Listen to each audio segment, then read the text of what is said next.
హర్హర్ మహాదేవ రక్ష రక్ష భైరవ విధాత టీవీ ప్రేక్షకులందరూ కాలభైరవుడు రాజశ్యామల మాత అనుగ్రహంతో అందరూ సుఖ సంతోషాలతో ఉండాలని ప్రార్థిస్తూ మీ విశ్వసాయి గురూజీ.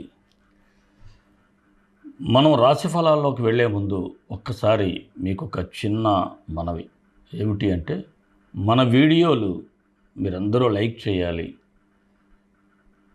10 మందికి షేర్ చేయండి. అలాగే ఎవరైనా మన ఛానల్ సబ్స్క్రైబ్ చేసుకోకపోతే సబ్స్క్రైబ్ చేసుకోండి. అదే నా యొక్క రిక్వెస్ట్. మరి రాశి ఫలాలకి ముందు మన యొక్క కార్యక్రమాలు ఏమిటి అనేది తెలుసుకుందాం.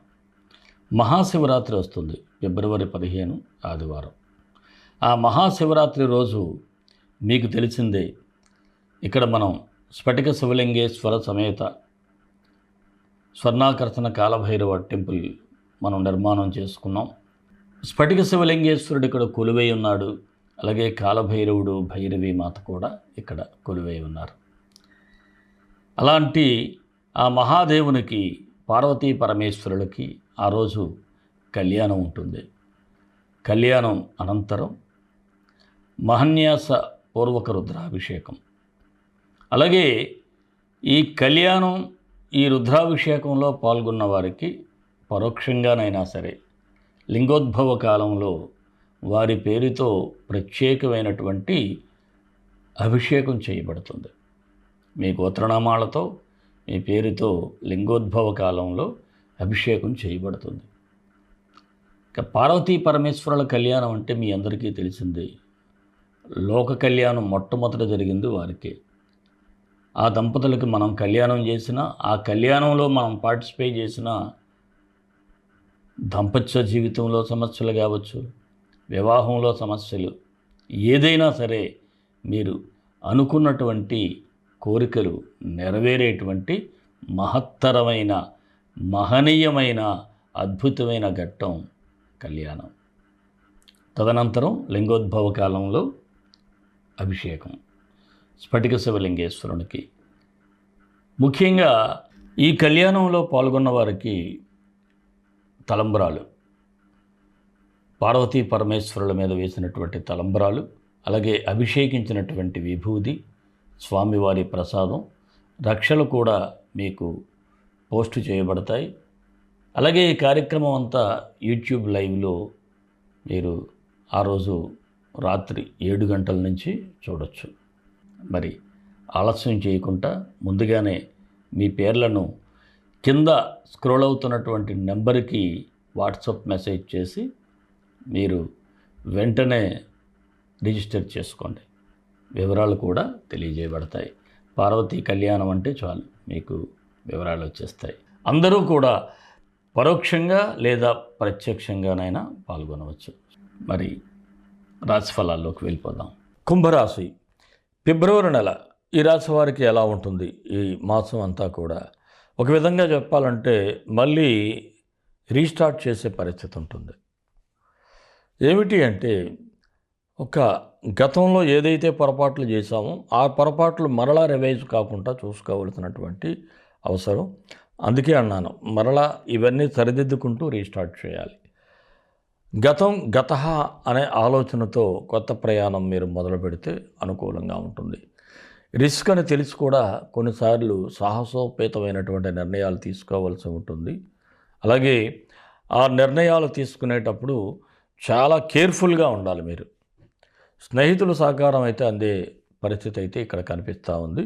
అలాగే ఆర్థిక పరిస్థితి మెరుగుపరుచుకోవడానికి మీరు నిరంతరం కూడా శ్రమిస్తూ ఉంటారు. బడ్జెట్ను మాత్రం చాలా ప్లాన్ చేసుకోవాలి.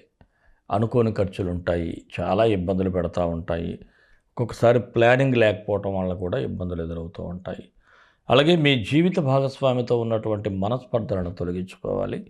మీ మనసులో ఏముందో వారితో చెప్పే ప్రయత్నం కూడా చేయండి. మీ లోపలే అన్నీ దాచుకుంటే మానసిక ఒత్తిడి మరీ పెరిగిపోయేటువంటి పరిస్థితి ఉంటుంది. అలాగే ఇక సంతానం గురించి చూసినట్లయితే వారి ఆలోచన, మీ ఆలోచన రెండూ కూడా ఏకం కాకుండా ఉంటాయి. దానివలన వారి కెరీర్ కోసం వారే ఆలోచించుకునేటువంటి పరిస్థితి ఉంటాయి. మీరే వారి దారిలోకి వెళ్ళటం, వారి ఆలోచన ఏమిటో గ్రహించటం, ముందుకు వెళ్ళటం చాలా మంచిది. ఇక గృహ నిర్మాణ ప్రయత్నాలు కొద్దిగా ఆర్థికపరమైనటువంటి ఇబ్బందులతో చిన్నపాటి బ్రేకులు అయితే కనిపిస్తూ ఉన్నాయి. మీకు నచ్చిన డిజైన్ చేసుకోవడానికి కూడా కొంత ఖర్చు అయ్యేటువంటి సూచన ఉంటుంది. అందువలన మీరే టైం తీసుకుంటారు. టైం తీసుకొని ఇచ్చేద్దాము అనేటువంటి ఆలోచన. ఇక రుణ ప్రయత్నాలు ప్రస్తుతం చేయకపోవటమే మంచిదని చెప్పాలి.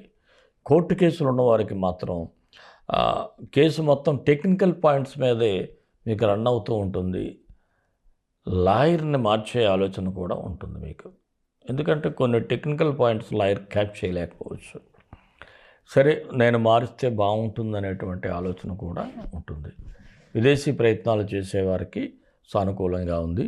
వివాహ ప్రయత్నాలు చేసేవారికి కాస్త ఆ ప్రయత్నాలు కొద్దిగా వాయిదా పడే సూచనలు అయితే ఉంటాయి. నిరుద్యోగులు అవకాశం కోసం చాలా గట్టిగా ప్రయత్నం చేయాలి. అలాగే కొంతమంది మీరు ఫ్రీలాన్సింగ్ ద్వారా కూడా మీ యొక్క టాలెంట్ని ప్రూవ్ చేసుకోవాల్సినటువంటి పరిస్థితి ఉంటుంది. రాజకీయ రంగంలో ఉన్నవారికి మాత్రం మీరు ప్రజా సమస్యల మీద దృష్టి పెట్టడం జరుగుతుంది. ఎవరిని చెప్పినా సరే మీరు ప్రజల కోసం నిలబడటం, ప్రజల కోసం ఆలోచన చేయటం, అది కొంతమందికి నచ్చకపోవచ్చు. కానీ మీరు ఏదైతే ఆలోచిస్తారో అది మీ భవిష్యత్తుకి బాగానే ఉంటుంది. ఉద్యోగస్తులకైతే పర్వాలేదు, పై అధికారుల సహకారం ఉంటుంది. కొత్త టెక్నాలజీస్కి మీరు అప్లై చేయాల్సినటువంటి అవసరం కూడా ఉంటుంది. అంటే కొన్ని ఈ టెక్నాలజీ డెవలప్ అవుతుంది కాబట్టి మీరు కూడా అప్డేట్ అవ్వాల్సి ఉంటుంది. అలాగే మీ సహచర ఉద్యోగస్తులకు కూడా ఈ అప్డేట్ విషయంలో కాస్త సహకరించాల్సినటువంటి అవసరం అయితే ఉంటుంది. వ్యాపారస్తులు అయితే కొద్దిగా మీకు చిన్నపాటి లాభాలు వచ్చినా అవి అప్పులు తీర్చడానికి ప్రయత్నం చేస్తూ ఉంటారు. అయితే ఈ 15వ తారీఖు తర్వాత కాస్త ఈ వ్యాపార సంస్థలనే చిన్నపాటు చేంజింగ్స్ అయితే చేసే సూచనలు ఉన్నాయి. ఇక నూతన పెట్టుబడులకైతే దూరంగా ఉండటం మంచిది. భాగస్వామ్య వ్యాపారస్తులకైతే సాధారణంగానే ఉంది. మీ పార్ట్నర్స్ మధ్య విభేదాలు లేకుండా చూసుకోవాలి. ఫైనాన్షియల్ మ్యాటర్స్లో మాత్రం కాస్త క్లియర్ కట్గా ఉండటం చాలా మంచిది. షేర్ మార్కెట్ జోలికి వెళ్తే నష్టపోయే సూచనలు ఉన్నాయి. స్లో అండ్ స్టడీగా ఆలోచిస్తే స్వల్ప లాభాలు అయితే పొందుతారు. అలాగే చిరు వ్యాపారస్తులకైతే శ్రమ అధికంగా ఉంది. మరి సోషల్ మీడియా మాధ్యమాల ద్వారా కూడా మీ వ్యాపారాన్ని ప్రమోట్ చేసుకునే సూచనలు అయితే ఉంటాయి. చేసుకున్నట్లయితే మీ ఇంటి దగ్గర నుంచి కూడా ఒక ఆన్లైన్ బిజినెస్ చేసుకోవచ్చు. అలాగే కళారంగం వారికి అయితే అవకాశాలు కాస్త నిదానంగా ఉన్నాయి. ఒక్కొక్కసారి ఎక్స్పెరిమెంట్ పాత్రలు కూడా మీకు వచ్చేటువంటి సూచనలు ఉంటాయి నటులకైతే. అలాగే మీరు కొన్ని సవాళ్ళను స్వీకరిస్తారు. బాగుంది కళాకారులకైతే. అంటే ఛాలెంజింగ్ అనేది కూడా మీ టాలెంట్ని ప్రూవ్ చేసుకుంటుంది కదా. ఆరోగ్యపరంగా మాత్రం చాలా జాగ్రత్తగా ఉండాలి. నర్వస్ వీక్నెస్ కనిపిస్తూ ఉంది. బాడీ పెయిన్స్ ఉంటాయి. ఏదైనా ప్రాబ్లం ఉంటే వెంటనే డాక్టర్కి సంప్రదించండి. విద్యార్థులు మాత్రం చదువు మీద ఫోకస్ పెట్టాల్సిందే. బట్టి పట్టడం కన్నా సబ్జెక్ట్ని అర్థం చేసుకోవటం మంచిది. ఎగ్జామ్స్ ముందు ఏదో బట్టి పట్టి రాసేద్దామంటే ఇబ్బందులు ఎదురవుతూ ఉంటాయి. అలాగే ఈ కుంభరాశి వారికి ఏ తేదీలు అనుకూలంగా ఉన్నాయంటే 1, 8, 9, 10, 15, 20, 26, 27, 28. మరి కాస్త నిదానంగా ఉండాల్సిన తేదీలు 3, 4, 5, 13, 18, 22, 23, 24. కుంభరాశి వారికి మరిన్ని మంచి ఫలితాల కోసం విశ్వగురు సక్సెస్ మంత్రాలు పఠించండి, విజయాలు సాధించండి. ఈ రాశి వారికి కుజుడు, రవి ఈ 2 గ్రహాలకి గ్రహ గాయత్రి మంత్రాలు చదువుకుంటే బాగుంటుంది. కుజగ్రహానికి గ్రహ గాయత్రి మంత్రం తత్పురుషాయ విద్మహి శిఖధ్వజాయ ధీమహి తన్నో స్కంధ ప్రచోదయాత్. అలాగే సూర్యభగవానుడికి ఓం హ్రీం సూర్యాయ నమః. ఈ 2 మంత్రాలు డిస్క్రిప్షన్లో ఇస్తాను. ఉదయం సాయంత్రం మీరు 18 సార్లు పఠించండి. అలాగే సూర్యుడికి ఆర్ఘ్యం ఇస్తే మంచిది. ఈ రాష్ట్రాధిపతి శని కాబట్టి శివరాత్రి నాడు జరిగేటువంటి మన ఈ కార్యక్రమంలో పాల్గొంటే మంచిది. పరోక్షంగా పాల్గొన్న నేనే స్ఫటిక శివలింగేశ్వరునికి స్వయంగా మీ పేరుతో అభిషేకం చేస్తాను. తప్పకుండా మంచి ఫలితాలు ఉంటాయి. మరి మన ఇష్టదైవం కాలభైరవుడు, కాలభైరవ గాయత్రి. కాళాయ విద్మహే కాళాతీతాయ ధీమహి తన్నో కాలభైరవ ప్రచోదయాత్. దేశం కోసం, ధర్మం కోసం, భారతీయ సంస్కృతి విలువల కోసం పాటుపడదాం. స్వస్తి.